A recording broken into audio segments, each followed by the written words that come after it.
মুর্শিদাবাদ জেলার ফারাক্কায় সিপিআইএমের নদী বাঁচাও বাংলা বাঁচাও আন্দোলন ও ডেপুটেশন কর্মসূচি অনুষ্ঠিত হল ফারাক্কা ২ নম্বর কলোনি মোড় সংলগ্ন এলাকায়। আন্দোলনের মূল উদ্দেশ্য ছিল গঙ্গা ভাঙনে ক্ষতিগ্রস্ত পরিবারগুলিকে ল্যান্ড সুজার স্বীকৃতি দিতে হবে। এরই প্রতিবাদে আজ মূল মঞ্চ থেকে মিছিল বের করে ১২ নম্বর জাতীয় সড়ক হয়ে Farakka new Farakka station road ধরে পুনরায় মূল মঞ্চের কাছে এসে মিছিল শেষ হয়। এই মিছিলে মোহাম্মদ সেলিম সহ সিপিআইএমের মালদা ও মুর্শিদাবাদ জেলা নেতৃত্বরা পায়ে পা মিলিয়ে অংশগ্রহণ করেন। মঞ্চ থেকে ঘোষণা করা হয় ৬ জনের প্রতিনিধি দল ফারাক্কা ব্যারেজের জেনারেল ম্যানেজারকে ডেপুটেশন দিতে যান। এই দিন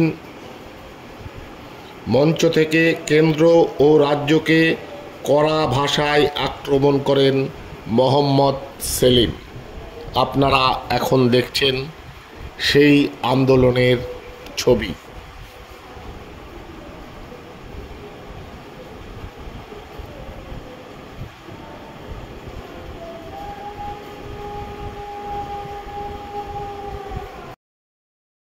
সাংবাদিক যেন শামশেরগঞ্জ বলছো, যেমন শামশেরগঞ্জে হচ্ছে, যেমন আখরিগঞ্জে হচ্ছে, তেমনি আমাদের এখানে বুদ্ধিচরে মানিকচকে, এখানে বৈষ্ণবনগরে। তাহলে গঙ্গার ফারাক্কার উত্তর দিকেও দুপারে এবং দক্ষিণ দিকেও দুপারে হচ্ছে এক। দুই হচ্ছে মুর্শিদাবাদে আর বড় সংকট হচ্ছে পদ্মা এবং গঙ্গার ভাঙনে আর কিছুদিন পরে গঙ্গা পদ্মার মধ্যে ভাগটা মিশে যাবে। আগে যেমন একটা পুরো গ্রাম চলে গিয়েছে, অঞ্চল চলে গিয়েছে মুর্শিদাবাদে, এবারে এই জেলার একটা বড় অংশ জলের মধ্যে চলে যাবে, হারিয়ে যাবে ম্যাপ থেকে। তাতে কেন্দ্র সরকার এবং রাজ্য সরকারের কোনো হুঁশ নেই। আগে ফারাক্কা ব্যারেজ হওয়ার সময় সিদ্ধান্ত করা হয়েছিল যে একটা নির্দিষ্ট এলাকা জুড়ে ব্যারেজ কর্তৃপক্ষের দায়িত্ব ভাঙন রোধ করা, তার বাইরে রাজ্য সরকার। কিন্তু এখন মোদী সরকার আসার পরে সেই সীমানাটা কমিয়ে দেওয়া হয়েছে, রাজ্য সরকার কোনো কথা বলেনি। আর বাকি অংশে রাজ্য সরকার কোনো কাজ করছে না।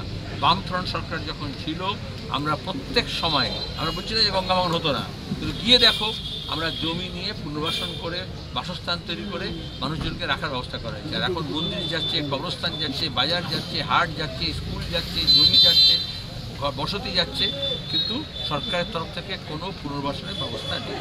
টাটাকে যারা তাড়িয়েছে